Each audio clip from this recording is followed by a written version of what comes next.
Rajiv, I want to ask you that expanding consciousness, if we can, for all of us, start with defining what you feel, what is consciousness? Is it the mind? Is it something deeper than that? Is it what we call Atma, the soul? What would you say is consciousness? Well, that is one of the most difficult questions in philosophy, whether it's Buddhist philosophy or Indian philosophy, and there's a great deal of discussion and debate. And the reason is actually very simple, that when we talk about consciousness, we're talking about something that is beyond a conceptual vocabulary. And so for example, if I can't tell you what Coca-Cola tastes like unless you have tasted it, can you imagine what it is like trying to communicate what consciousness is? And I certainly haven't experienced myself the many layers of consciousness. But having said that, there are sort of what we call convenient reference points or verbalizations that give us a sort of a taste or a sense of what we mean about consciousness. And as you rightly pointed out, they vary from tradition to tradition. So what I share with you really comes from a Buddhist perspective, and that doesn't mean that our perspective is exclusive and it is absolutely right. And as His Holiness often says, that we evolve these concepts in a form and manner that is most useful for us. So that sort of is the preface. So in our tradition, we sort of, there are, consciousness has 4 layers. Okay. And it starts with the grossest layer, which is the brain, the mind that rests or is interconnected with the brain, the physiological brain. Right. So the consciousness, the subtle aspects of the mind is what immediately is the byproduct of the brain. Then the second layer that comes in is the layer that responds to our perceptions. So Nietzsche famously said, "I think, therefore I am." Right. So the very fact that the minute we think and we become aware we think is the connection with the physiological brain. And then sort of the next layer is when we move beyond that to our experience, the experience of our sense perceptions. Smell, taste, touch, etc. And then comes the third layer, which is really the repository of the imprints of our sense perceptions, our feelings, our emotions, and they leave their imprint on the third layer of consciousness, which then sort of influences our further behavior and actions. Because even as Western psychiatry tells us that our experiences of our childhood or even at adulthood, once we've experienced something, that begins to impact subsequent experiences. Right. So the third layer is really sort of the storehouse of all these imprints. And these imprints are not created so much by our actions or our experiences per se, but as I was saying yesterday, the experience of the experience and our motivation behind an action. So there may have been an act of violence, but if the act of violence was with a good motivation, then the imprint in a sense is a positive one. Yeah, I call that intent. Yes, intent. Yes, yeah. And then the fourth layer, which somehow maybe somewhere approaches the idea of Brahman, but not really, and I'll tell you why, is called, from Pali Sanskrit, it's called Manas, which is the larger, I don't even want to say universal, because it sort of then tends to suggest that it exists independently of these 3 layers. Now, what's really important to understand in the Buddhist concept of dependent origination, don't worry about the phrase. As I'd mentioned to you that yesterday I gave the example of ice cream and said coffee ice cream. And so things exist dependent on other causes and conditions. So when the conditions changes, there's no ice cream.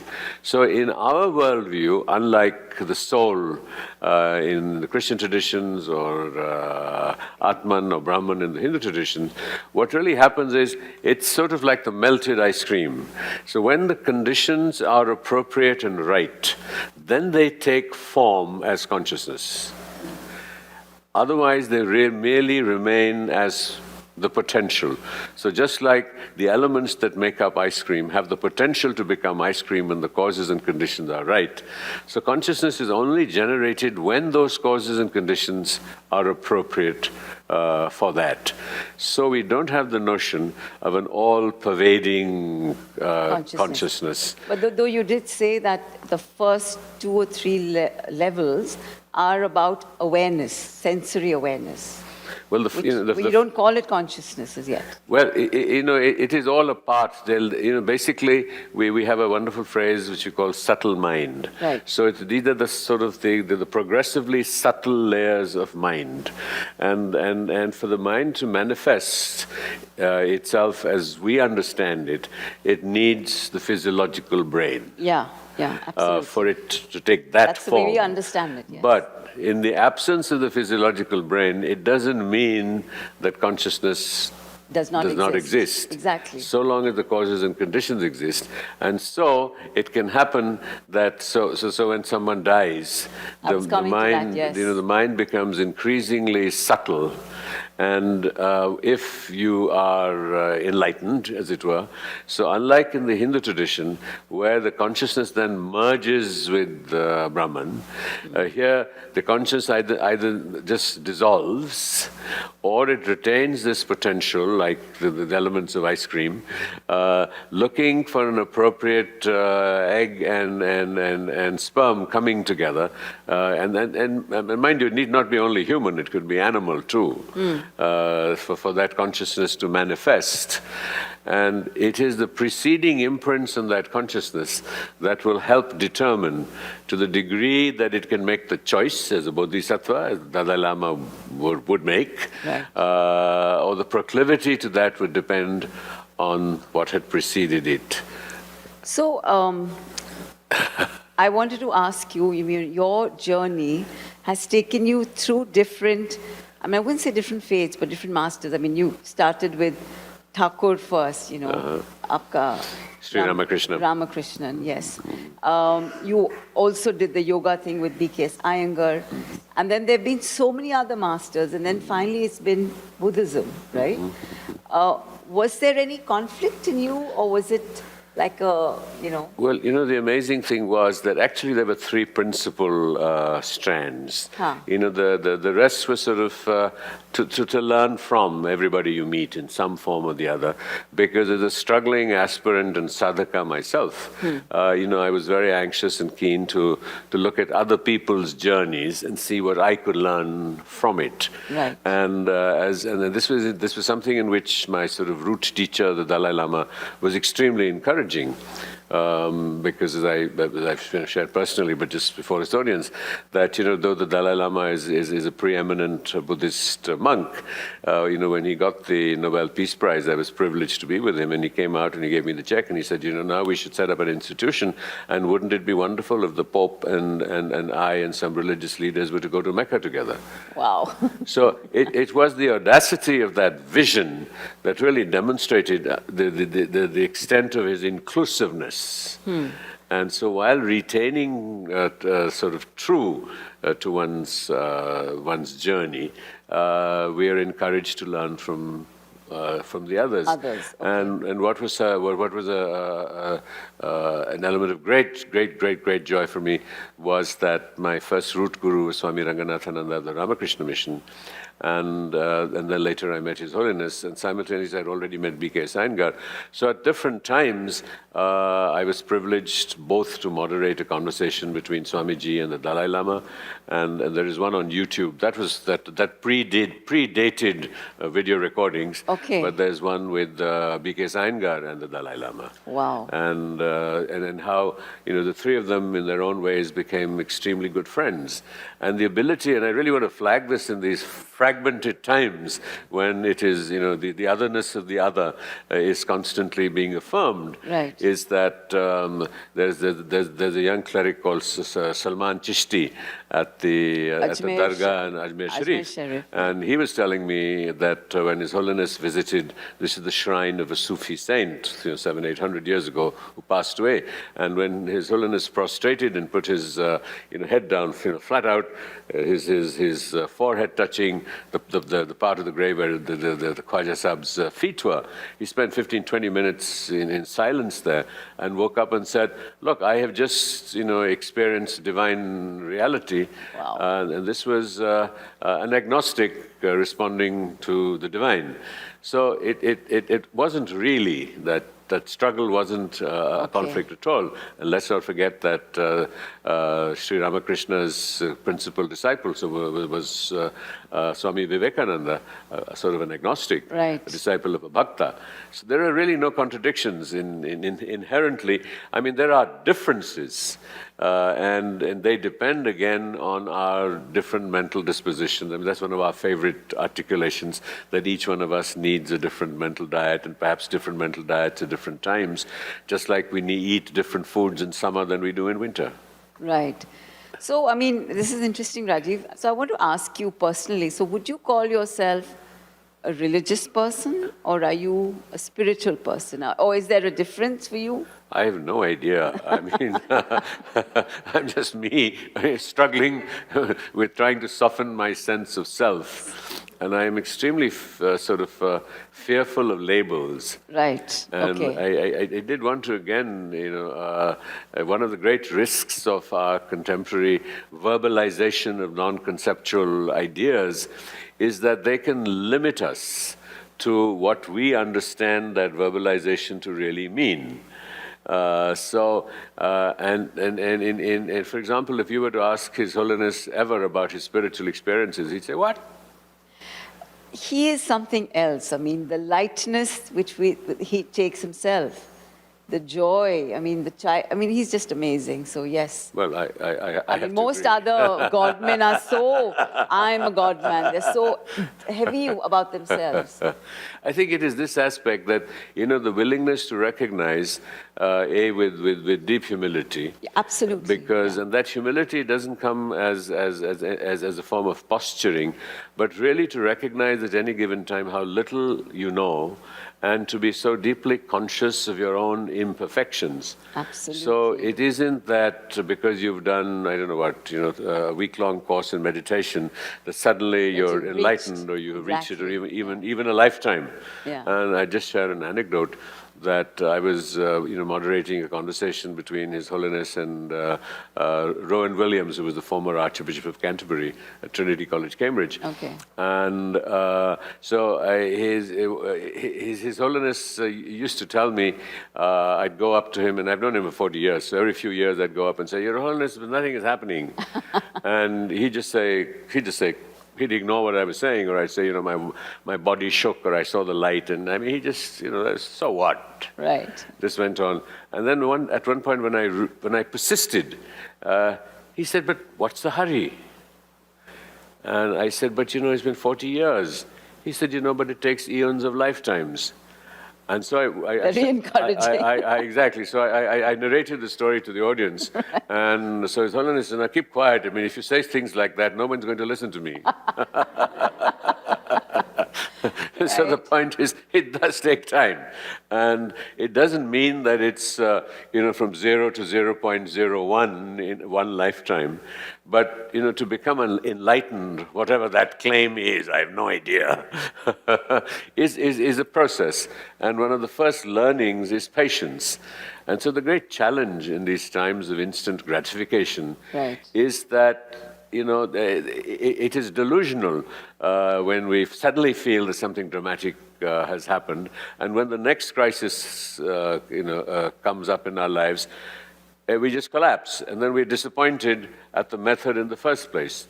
It's like you couldn't decide tomorrow morning that you wanted to be a great baseball player or an athlete who ran a 2.5-minute mile. Even in something as mundane as that, there is this sort of a Rubicon of 10,000 hours of practice. So we put in a few hours of practice, and suddenly we expect us to walk on air. Yeah, true. No, I mean, we all acknowledge that we're in times of great polarization, conflict. And I mean, the minute okay, you're from India, the first thing that comes up, people talk about is, okay, the law of karma, so is everything predestined? Where does free will come into it? So what are your thoughts on that, after your practice with the Dalai Lama, cause and effect is something that the Dalai Lama talks about a lot. Well, actually, causality is not just about what the Dalai Lama says. Causality is a reality that I think science one of the confirms. laws of the universe. This is one of the yes. laws of physics, Yeah. And not even sort of metaphysics in very simple terms. And so how does the idea of karma work? And that's why when I talked about the layer of the mind, Yeah. which is the storehouse of the imprints of our thoughts rather than actions. And some of them are voluntary and some of them are involuntary.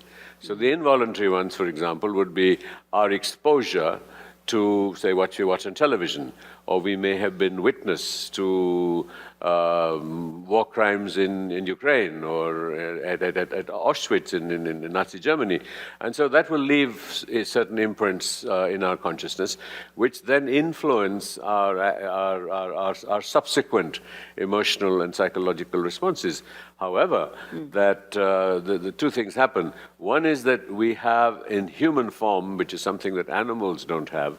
So animals reflexively live their lives out substantially. Some species of animals, like apes and things, have some element of volition. And dogs, for example, are considered man's best friend because they're most likely to be impacted and influenced by human affection and love, and can still develop a relationship. So as human beings, we have the capacity for volition, so we can, through volition, think thoughts or use plant antidotes into our brain that will neutralize the karmic imprints that cause us. I don't want to say positive or negative because those are qualities we ascribe to them. I was once interviewing a great, well-known spiritual teacher who shall remain unnamed, and who was posturing about his enlightenment, and suggested that, look, because I'm enlightened, I now no longer experience pain. And so I suggested to him, well, I mean, if you were to land on the battlefield of Ukraine, would you not feel pain looking at the pain of others? Absolutely, yeah. So, I mean, we cannot anesthetize ourselves to the reality of life around us and say, look, I want to be Superman or Superwoman, and I will have no experience of discomfort or pain whatsoever. And hence this idea comes in of the suffering, of the pain of pain. So we can experience that pain, but we can see it in the context that it happens so that it doesn't throw us off for a long period of time. So Rajiv, tell us a little more about this, because pain and suffering is something that we're all struggling with, right? So what would you say is your best response when you say don't aggravate your suffering by suffering the suffering?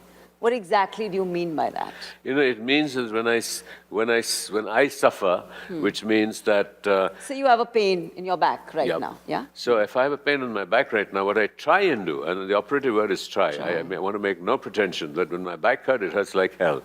and I want to pop a pill to see how I can short-circuit it, and I don't sit back and there are meditation exercises which recommend you visualize your pain and you give it a color, form, and shape, and all that exists. I try to do that, but it is usually not enough, and I need to pop a pill. So to that degree, where there is an instant solution possible, when it gets too much, I take it. But in the larger context, it is sort of, it's okay not to be okay. And let me give an example that when my mother was dying, and this was the first sort of experience within the family that I had not seen death from such close quarters. And so, I used to see His Holiness a lot, sort of more often than I do now. And so I went and I was just howling, and all of 40 years old. And so His Holiness let me howl, and then he said that, and I was being very apologetic because I felt a failure that I was weeping because my mother was dying, and I should somehow, as a student of the Dalai Lama, be very sort of evolved and stoic and see, well, I mean, this is the reality, we're all going to die one day. And he said, well, look, I wept when my teacher died. Now, the difference is that I wept for 5 minutes, and it has been 50 minutes that you've been weeping.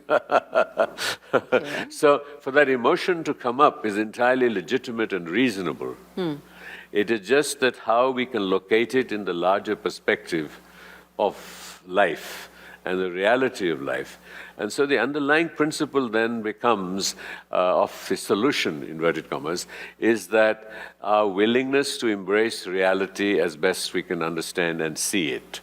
So the method that I often talk about is, and you were doing a wonderful meditation this morning, and is that in meditations and guided meditations like that, what we would put in is to imagine one's own death, or to imagine the death of someone we love. Okay. So that when it comes up, the experience is already a familiar one. Okay. And we have begun to understand that it is inevitable, and then we have already understood the framework about the inevitability of death. Okay. And the same thing with dukkha or dissatisfaction. Of course, dissatisfaction also includes the whole idea of suffering. So it is, we can prepare ourselves, and that is where the method element is so extremely important for this. For When you us say to be able method to- element, you're referring to training the mind I'm now? talking about training the mind, Okay. exactly. With Yeah. some of the practices that you were doing. Of course, in our tradition, we work almost entirely with antidotes rather than with actual experiences. What do you mean by an antidote? So an antidote is, again, is the universal antidote is, it's again this example, if you have an ulcer, you take an antacid. So the antacid is an antidote to the ulcer because Okay. it sort of dilutes whatever it is. So rather than trying to treat the ulcer by going in and doing surgery or so, something dramatic, so for us the universal antidote is compassion.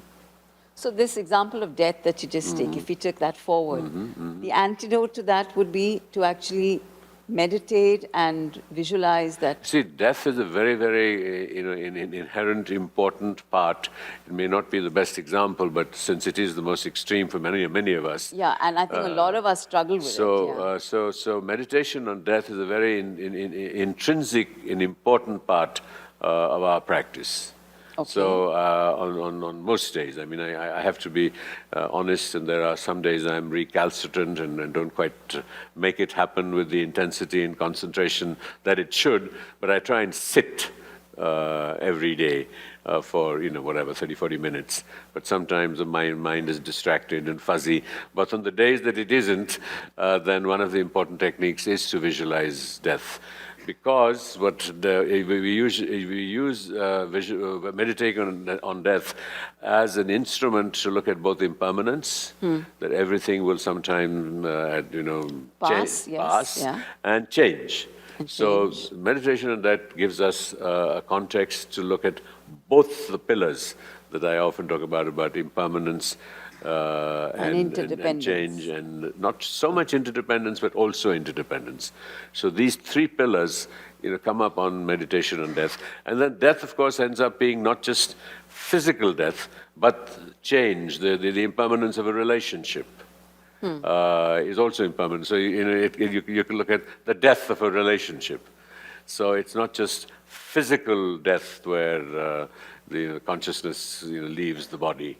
But So Rajiv, I want to ask you that when you are actually observing this, you're receiving the meditation, are you also told what your emotional responses are meant to No. be, or that is like a clearance to move you away from anxiety? No, it's, you see that you meditate because you meditate. Okay. Because the problem arises that when we set ourselves a yardstick and say, if you meditate, this is what's going to happen to you. Right. Then we immediately have a tangible, concrete measure where we put in a label, success or failure. So Okay. you can never fail in meditation, because the very fact of meditation is a part of your evolution and growth, and there'll be good days and bad days, there'll be successes and failures, and that is life. Okay. So just like in mindfulness meditation, and incidentally in our tradition, we don't really emphasize mindfulness much. We just see it as a very important but relatively minor aspect of meditation practice. It's precisely because of this that we have gotten so conditioned and so transactional about meditation.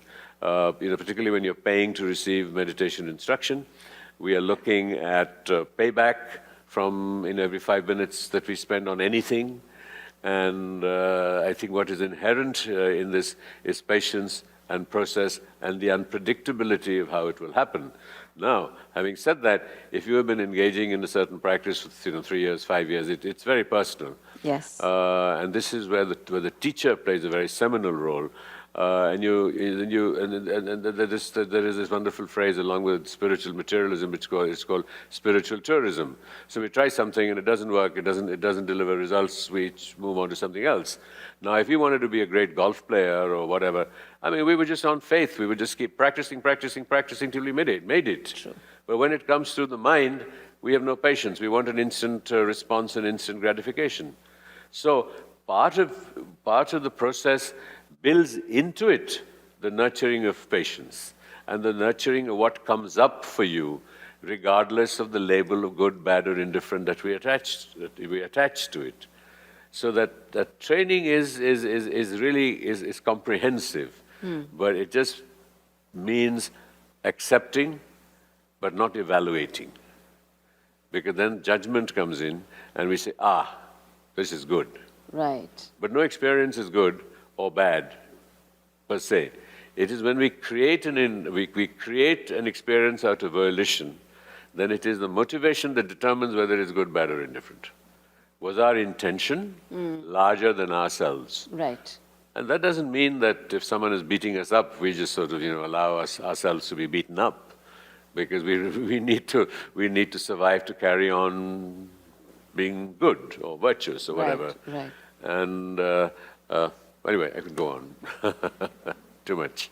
Yeah, but I mean, it just brought me back to what you mentioned yesterday, that despite the Tibetan occupation by China, you still have the Tibetan monks praying for the Chinese. It's not just occupation, it's genocide. It's the Genocide. destruction of their culture, of their faith, where you had extreme situations where monks made to fornicate with nuns in public. Oh, no. Where they put where the stones from the money stones from their monasteries were put on urinal walls. So it was not just the decimation of a people physically, but an assault on the very basis of their sensibilities. And so His Holiness, I think I mentioned this yesterday, I don't remember, often recounts there was a Dr. Tenzin Chodak, who I had the privilege of meeting, who was the Dalai Lama's personal physician, who was in a Chinese gulag for 30 years, and when he finally came out, and such a happy man. And so His Holiness said, what was the most difficult time? He said, the most challenging time for me was that when at one time I experienced hatred and hostility to the Chinese who was torturing me. So that's an extreme. I mean, that's not something I would dream of arriving at in the next 1,000 lifetimes. Yeah. But it illustrates that how we can change our experience of suffering. It's not easy, but the same thing happened. You had Elie Wiesel was this famous Jewish philosopher and activist. I mean, he came out of the Nazi persecution concentration camps with a very large, inclusive vision. And there were people who came out with great bitterness, who felt that they had to, catch, identify, and make sure, revenge, that, 50 years later, a 110-year-old tottering man on the hospital bed had to be convicted and given capital punishment. There were two completely different responses. Now, I would argue that it was Elie Wiesel who had a much happier post-concentration camp life than the people who were seeking that kind of justice. True. So I just want to come to this concept of ahimsa, which Buddhism talks about. And the Dalai Lama speaks that personal transformation, it's not enough to just look at your own well-being. What's really important is also focusing on the welfare of others around you, right? And that was interesting that on his 73rd birthday, he said that focus on actually reaching out to the community where you can surrender your personal sense of self, which I find quite fascinating, because we're talking about the self here, we're talking about discovering our own identity. And here he says that for your transformation to really be deep, you need to actually let go of your sense of self. Could Could you tell us something about that? Well, it really, what he's talking about is compassion. Okay. And compassion means to, think about the other. And when I say think about the other while remaining yourself competent and able to continue to think about the other. So it does not mean a level of, a sort of abject surrender or giving up so that you become dysfunctional and you collapse. Okay. So we have the idea in Buddhism of the middle path Right. of balance. And this derives very much, His Holiness is very inspired by Gandhi, who talked about need and greed. So there is enough for our needs, Not enough but not for our greeds. Yeah. And when he's talking about reaching out to other people and seeing what you can do to make their lives happier and more comfortable, is being wisely selfish. Because in the process of doing so, not only are you making a difference to other people's lives, but you're making a difference to your own life. And that's a very crucial principle that comes in there. And so this then brings in this idea of love. And so I love somebody, but then and that's why we prefer compassion to love, because love it is that in many of these phrases that we use, there is a lot of semantic baggage. And it's become transactional. Yes, so semantic baggage with love is reciprocity, is attachment, is XYZ. Expectation. Expectation. So I'm sure that over a period of time, we'll have to look for another word beyond compassion when that develops its own baggage. Right. And so to being, outer directed is also wise. Because then the sense, we don't say elimination of the self, because we need a certain sense of self to be to remain functional. So we rather say the softening of the self rather than the elimination of self. Though, mind you, that in the idea of the Buddhist self is very often, I think, mistakenly translated into English as no self. So what we're talking about, that shunya. So emptiness is a very important concept. Yes, also. but this is a classic example of where, and certainly because Tibetan Buddhism has only recently found expression and articulation in the West, that we are victims of the inadequacy of language. So when we say that shunya means emptiness, what we really mean is exactly what I've been talking about. That shunya means that it is empty of inherent existence, which means that nothing has an independent existence. Right. So we prefer to say that nothing independently exists, rather to say shunya, because the idea is that all these have a certain inverted commas, usefulness. So when we want to talk about the emptiness of inherent existence, or shunya, it is also that it helps us diminish our attachment to objects, people, places and things. Because when we begin to see things as impermanent, that the woman I love or the object that I crave is impermanent, it's going to keep changing, it softens my attachment to that person or phenomena. Right. And hence we use this idea of shunya. And shunya is the authentic word, but it does not mean emptiness. Okay. It does not mean nothingness. Because again, if something is empty, then there is nothing there.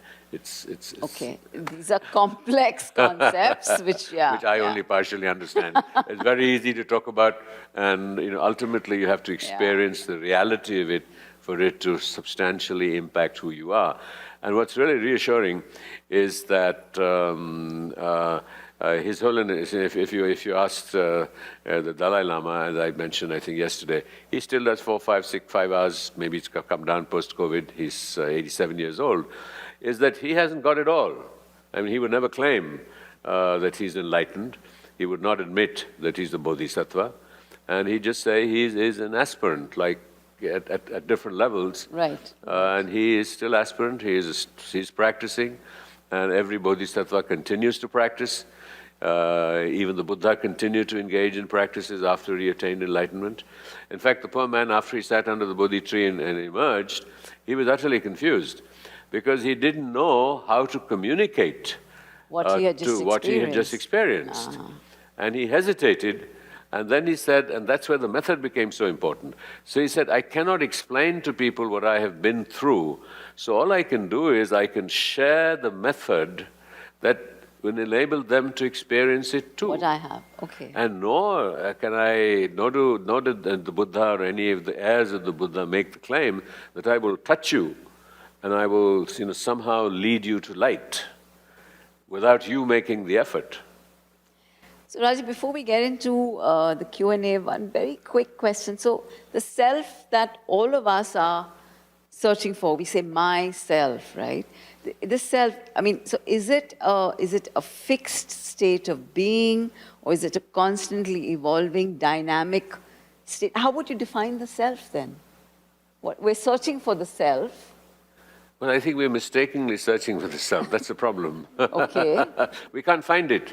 Is it something that you cannot find? Well, I mean, if you were to be honest and you keep reflecting and you say, where is the I?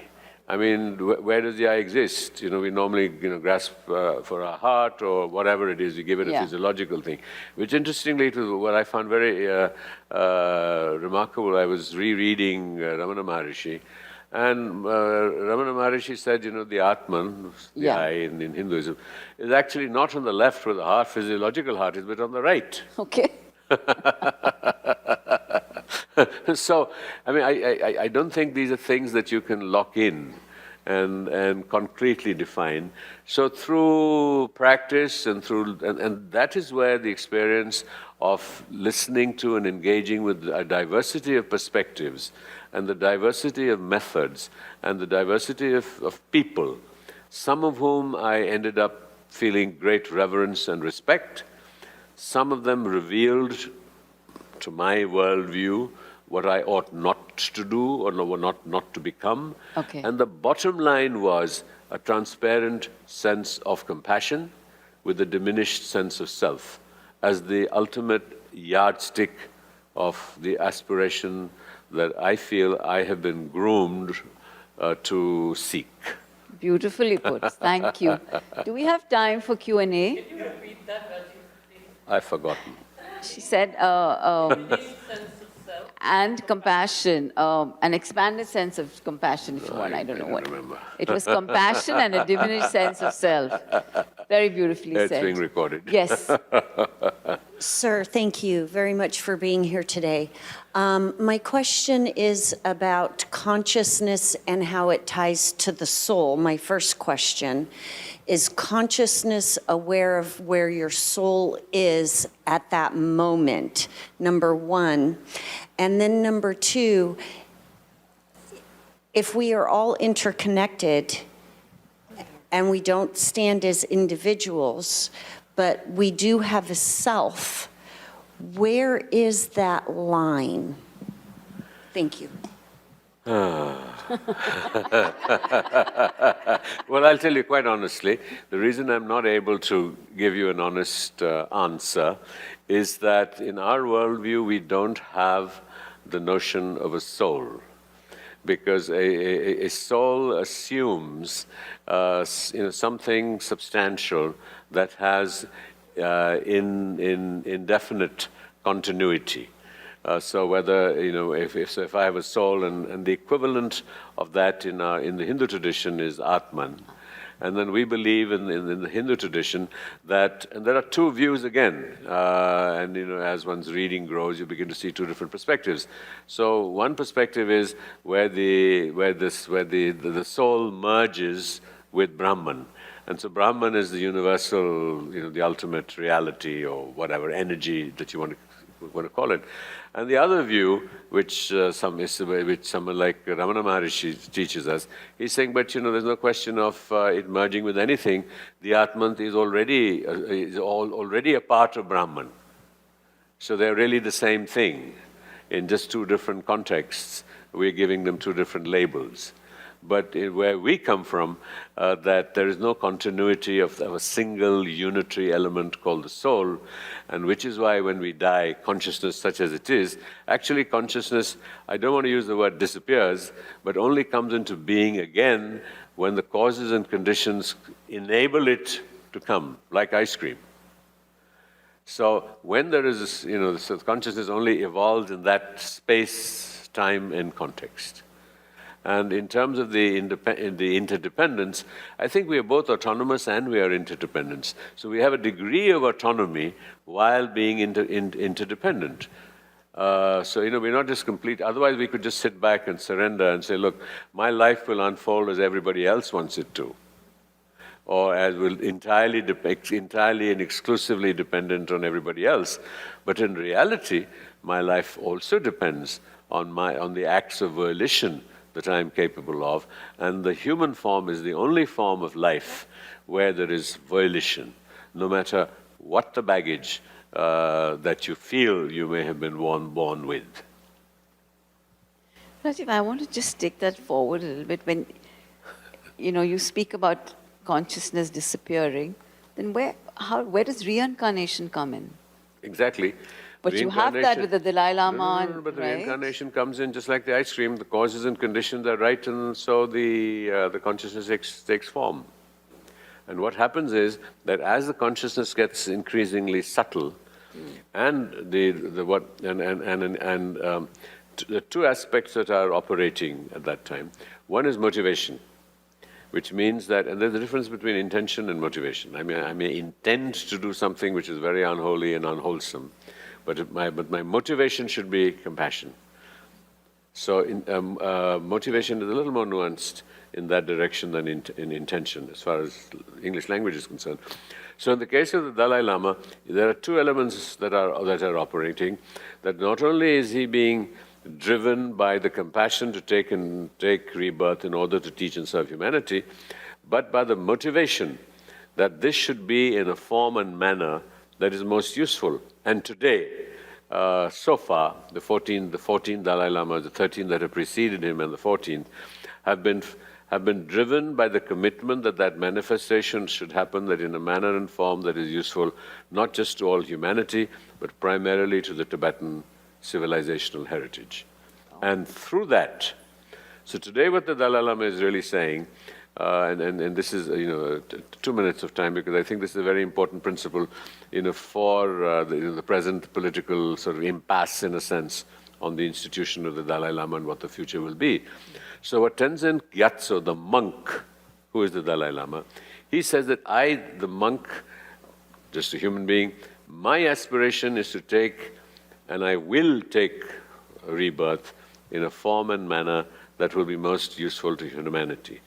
Now, if that means that it will be as a woman, a pretty woman, which got him into some trouble, and in which country, depends entirely on where it will be most useful.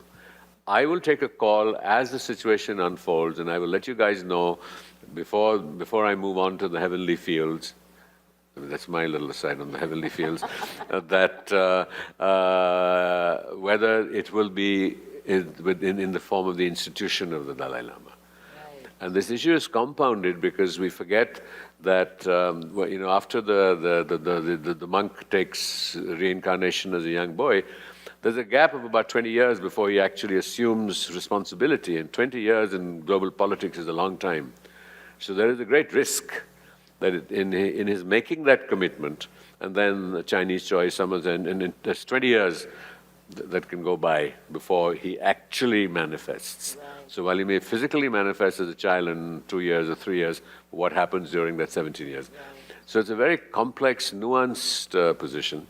And he, as someone who has responded so dynamically to the unfolding realities, including the democratization of his political authority, could well, and this is purely a personal opinion, there's nothing that he has suggested that it will be so, he could well do one of two things. One is that he might appoint somebody as a successor in this life, but what I feel is more likely to happen is that that he may go back to the model of the ancient Buddhist Sangha, which incidentally and interestingly is the model on which the Ramakrishna mission is modeled, which means that completely decentralized, and that they elect. There is a hierarchy. Sorry? Like the Pope. Well, the Pope is just elected by the cardinals, but and the cardinals are appointed. But in the Ramakrishna mission, that so each mission is fairly autonomous, and they're deeply secular, or they're meant to be. And in fact, they declare themselves not a Hindu but a secular organization. So he probably would go with something like that if he still feels that the institution is important. Now, that's my personal conjecture. Thank you. Thank you so much, Rajiv.